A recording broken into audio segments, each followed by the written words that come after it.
5장에서는 북이스라엘이 계속 죄를 짓고도 회개치 않았습니다.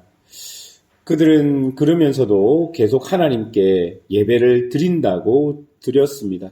그러나 그 예배는 하나님을 위한 예배가 아니라 자신의 욕망을 위해 드리는 예배인 것을 5장이 고발합니다.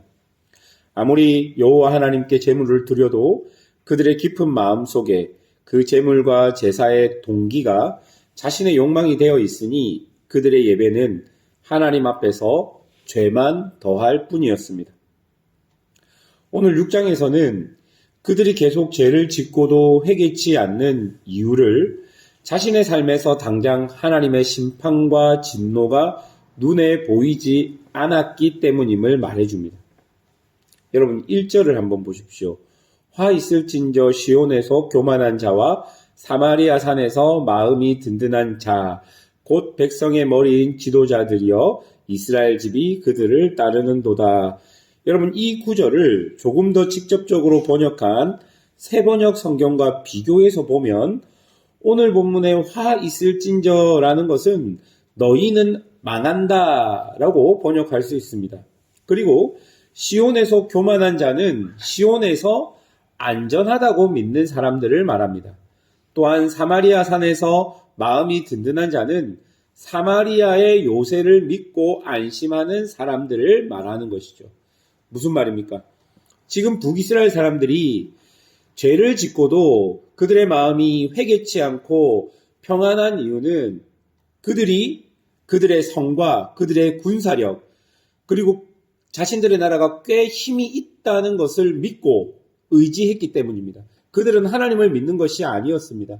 자신을 지켜줄 물질과 자신을 지켜줄 나라와 자신을 지켜줄 군사력을 믿고 있었다라는 것입니다. 지금 북이스라엘이 경제적으로, 물질적으로, 군사적으로, 외교적으로 부강하니 그것만 믿고 죄를 지어도 그것들이 우리를 지켜줄 거다라는 안전함을 느끼고 있었던 것이죠. 여러분 이런 그들에게 안전함과 부강함은요 하나님의 축복이 아니라 오히려 하나님의 저주에 가까웠습니다. 사랑하는 여러분, 돈이 많고 권력이 많고 이 땅을 평안하게 살아가는 것이 하나님의 복일 수 있지만 또한 그것이 하나님과 우리 사이를 막아선다면 그것은 분명히 하나님의 저주입니다. 여러분 분명히 우리가 알아야 할 것입니다. 하나님의 복이라고 우리는 생각하는 것이 그것이 하나님과 우리 사이를 막고 있다면 그것은 저주일 것입니다. 우리에게 무엇이 중요합니까? 계속 아모스가 우리에게 이 성경을 통해 말하고 있는 것이 무엇입니까? 여호와를 찾으라 라고 말합니다. 물질보다 여호와 하나님이 우리의 생명인 것을 분명히 말하고 우리에게 분명히 기억하라고 반복적으로 이야기하고 있다는 것입니다. 그렇다면 북이스라엘은 어떻게 이 땅에서 평안함과 물질의 풍요함을 누리면서 그것이 죄의 저주가 되어 갔을까요? 여러분 4절부터를 보십시오. 상아로 만든 침대에 누웠다 이야기하고 안락한 의자에 앉아서 어린 양으로 만든 요리를 먹었다라고 이야기합니다. 송아지도 골라 잡아 먹는다라고 나오고 비파 소리에 맞추어 노래도 부르고 마치 자기가 왕이라도 된 마냥 악기를 만든다라고 또 나옵니다. 포도주를 대접으로 마시고 가장 좋은 향유를 몸에 바르면서 6절 마지막에 보십시오. 요셉의 환난에 대하여 전혀 근심하지 않는다.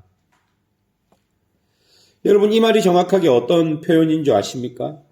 그들이 상하 침대에 누울 수 있었던 이유가 무엇인 줄 아십니까?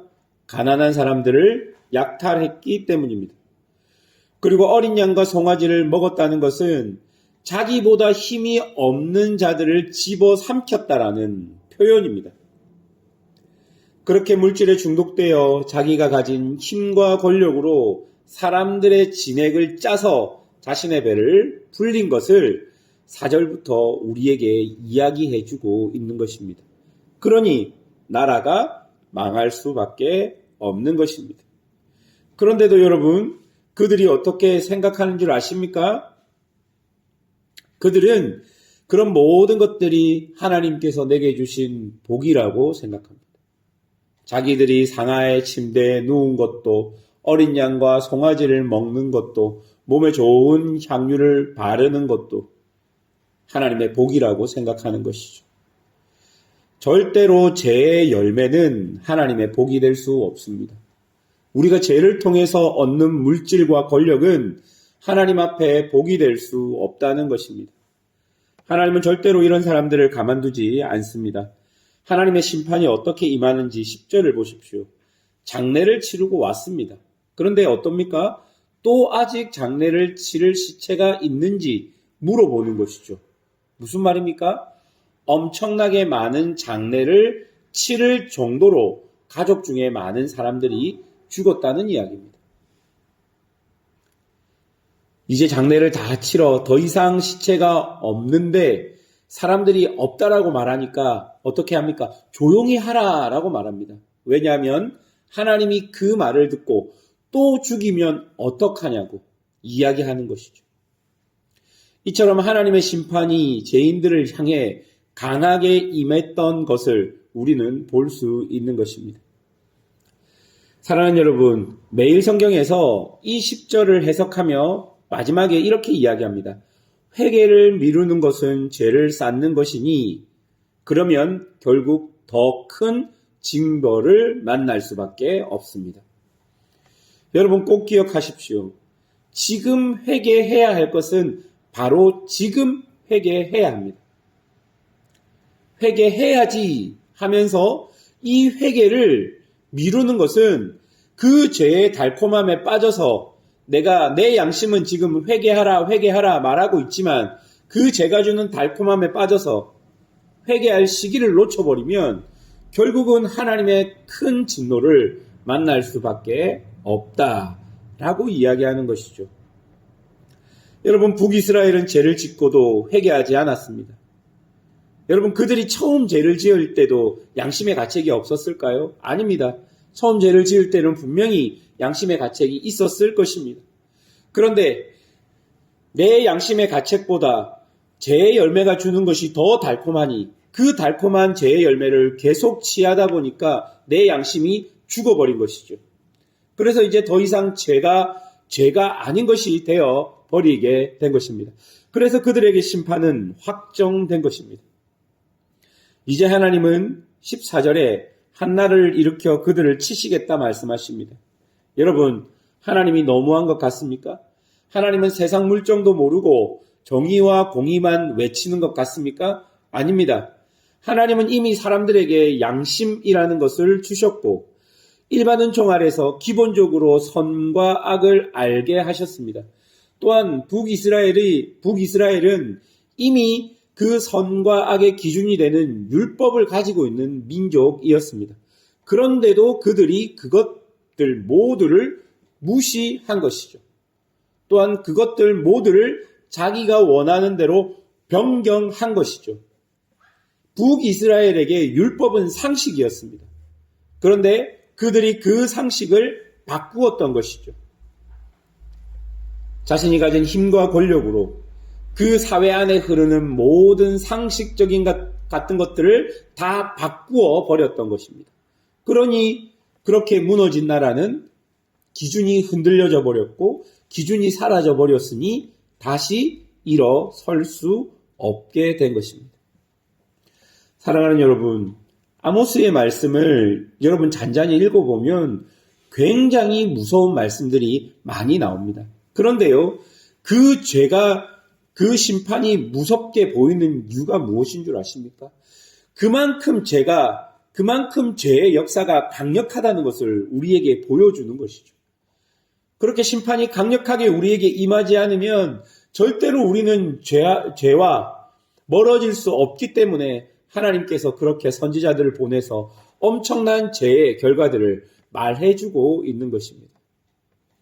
사랑하는 여러분, 발견된 죄를 개의치 않는 것은 나중에 죄를 발견하지 못하게 만드는 가장 중요한 근거가 됩니다. 여러분 안에 지금 양심이 작용해서 하나님의 은혜가 작용해서 하나님의 말씀이 작용해서 여러분 안에 죄가 발견된다면 그것은 하나님 앞에 전심으로 회개하면 되는 것이죠. 그 죄를 쌓아가는 것은 여러분 결국 하나님께로 돌아가는 그 시간을 더 길게 더 어렵게 만드는 것임을 꼭 기억하십시오. 이 2024년 연말을 보내며 하나님께서 우리에게 이 마지막을 보내며 주신 이 아모스의 말씀을 잔잔히 한번 읽어보시면서 우리 안에 숨겨져 있는 죄, 우리 안에 발견되지 못한 죄들이 하나님 앞에 발견되고 그 죄들을 하나님께 고백하며 겸손하게 하나님 앞에 자신의 모습을 돌아보는 그런 은혜가 있기를 주님의 이름으로 축원합니다. 기도하겠습니다.